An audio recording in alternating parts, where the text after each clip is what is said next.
ये SBI foundation और SBI mutual fund की तरफ से सहयोग से हमने धनबाद में 11 स्कूल चिन्हित किया है और उस 11 स्कूल में हम 5 से 6 कंपोनेंट पे काम कर रहे हैं। सोमवार को मध्य विद्यालय भेलाटाण गोविंदपुर वन धनबाद में एसबीआई फाउंडेशन और एसबीआई फंड्स मैनेजमेंट लिमिटेड के सहयोग से एंडेंट संस्था द्वारा एक स्वच्छता कार्यशाला का आयोजन किया गया। इसमें कुल 162 बच्चों ने भाग लिया। साथ ही मोरंगा गांव के पंचायत भवन में सामुदायिक बैठक आयोजित की गई, जिसमें 125 ग्रामीण महिला पुरुषों ने भाग लिया।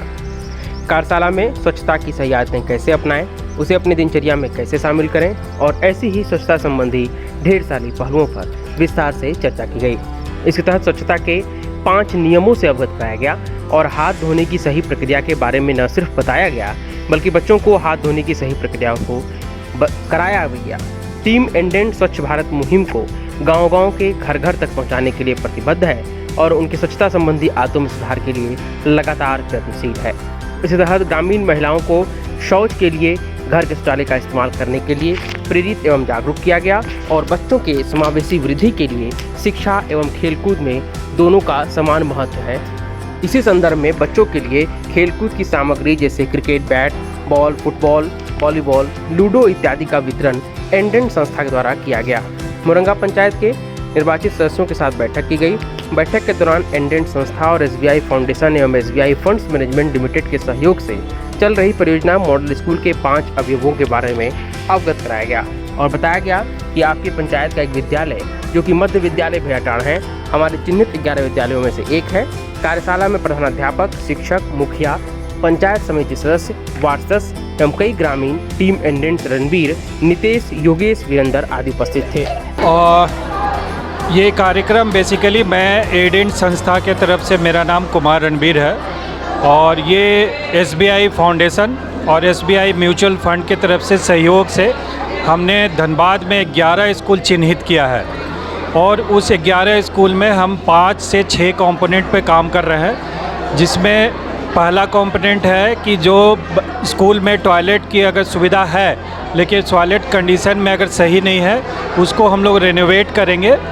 दूसरा कि बच्चों के लाइब्रेरी की सुविधा हम लोग देंगे जिसमें किताबें रहेंगे, बच्चों के अलमीरा होगा। तीसरा ये है कि बच्चों का खेलने की सुविधा जिसमें क्रिकेट बैट, बैडमिंटन कोर्ट वगैरह बनाना, वॉलीबॉल, बैडमिंटन, लूडो, ये सब सारे चीज़ हम लोग उनको सुविधाएं देंगे।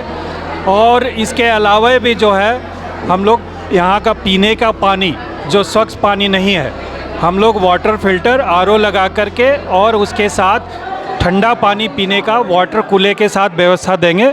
ये भी इस प्रोग्राम में है। ये सहयोग एसबीआई फाउंडेशन की तरफ से दिया जा रहा है और इसके साथ हम लोग स्वच्छ भारत मुहिम का एक जो भारत सरकार का है उस मुहिम को आगे बढ़ाएंगे और हर गांव, स्कूल के हर गांव में जा कर के ये स्वच्छ भारत अभियान को हम लोग आगे बढ़ाते हुए और स्वच्छता के बारे में कैंपेन करेंगे। बच्चों के स्वच्छता के बारे में हमेशा बच्चों को इसके बारे में बताएंगे कि इससे क्या फ़ायदा है, क्या नुकसान है। ये बच्चे इस चीज़ को अपने ज़िंदगी में शामिल करें। रोज़मर्रा के ज़िंदगी में जो हाथ नहीं धोते हैं इसके कारण गंदगी होती है, ये सुविधा करेंगे। मेन जो हमारा जो इस प्रोजेक्ट का फोकस है, बच्चे टॉयलेट ना होने के कारण, सरकारी सुविधा में कई चीज़ें ना होने के कारण बच्चे ड्रॉप आउट हो जाते हैं।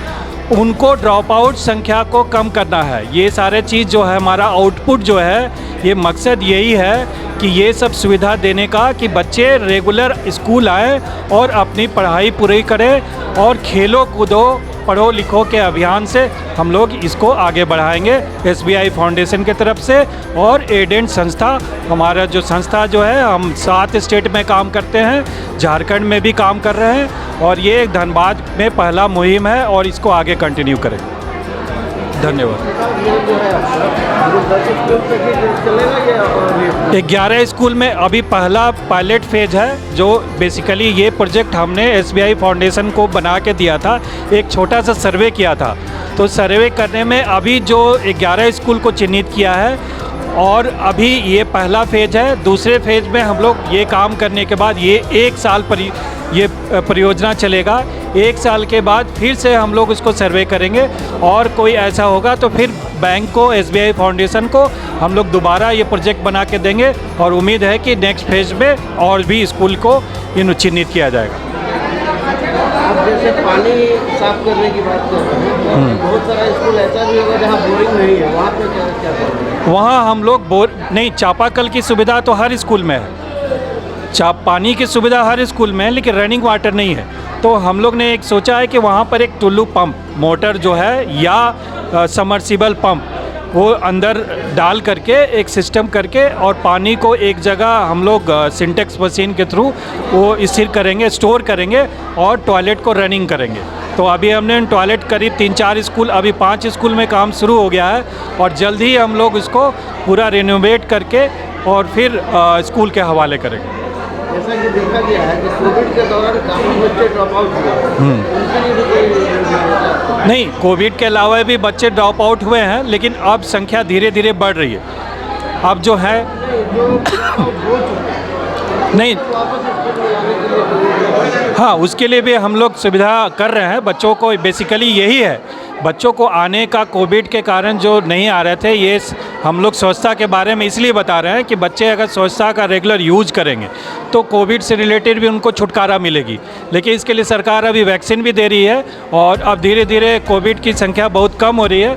लेकिन अब बच्चे, हम लोग इतने सामान जो बच्चों को सुविधा दे रहे हैं, खेलने का सामान दे रहे हैं, तो कल हमने स्कूल में देखा कि बच्चों में बहुत जिज्ञासा था कि अब तो हम खेलने का भी मुझे समय मिलेगा। पहले क्या करते थे, बच्चे पढ़ते थे और घर चले जाते, तो उनको खेलने के सामान में क्या हम खेलने के सामान में वॉलीबॉल की सुविधा दे रहे हैं, फुटबॉल की सुविधा दे रहे हैं, बैडमिंटन की कोर्ट बना के सुविधा दे रहे हैं, क्रिकेट की सारे सुविधाएं दे रहे हैं और लूडो, स्किपिंग रोप्स, ये सब सारे कुछ हम लोग दे रहे हैं। एक कैरम बोर्ड भी है जो बच्चों को, ये सुविधा हम लोग हर स्कूल में अलग अलग संख्या करके 10, किसी में 12, मतलब प्रचुर मात्रा में रहेगा कि बच्चों को ये दिया जाए। और हम लोग प्रिंसिपल से बात कर रहे हैं कि गेम पीरियड जो पहले बंद हो गया था उसको फिर से शुरू किया जाए और बच्चे खेल खेल में जॉयफुल लर्निंग, ये बेसिकली एडेंट का हम लोग पहले भी हम लोग का ये है कि बच्चे खेल खेल में पढ़े, खेलो कूदो पढ़ो लिखो।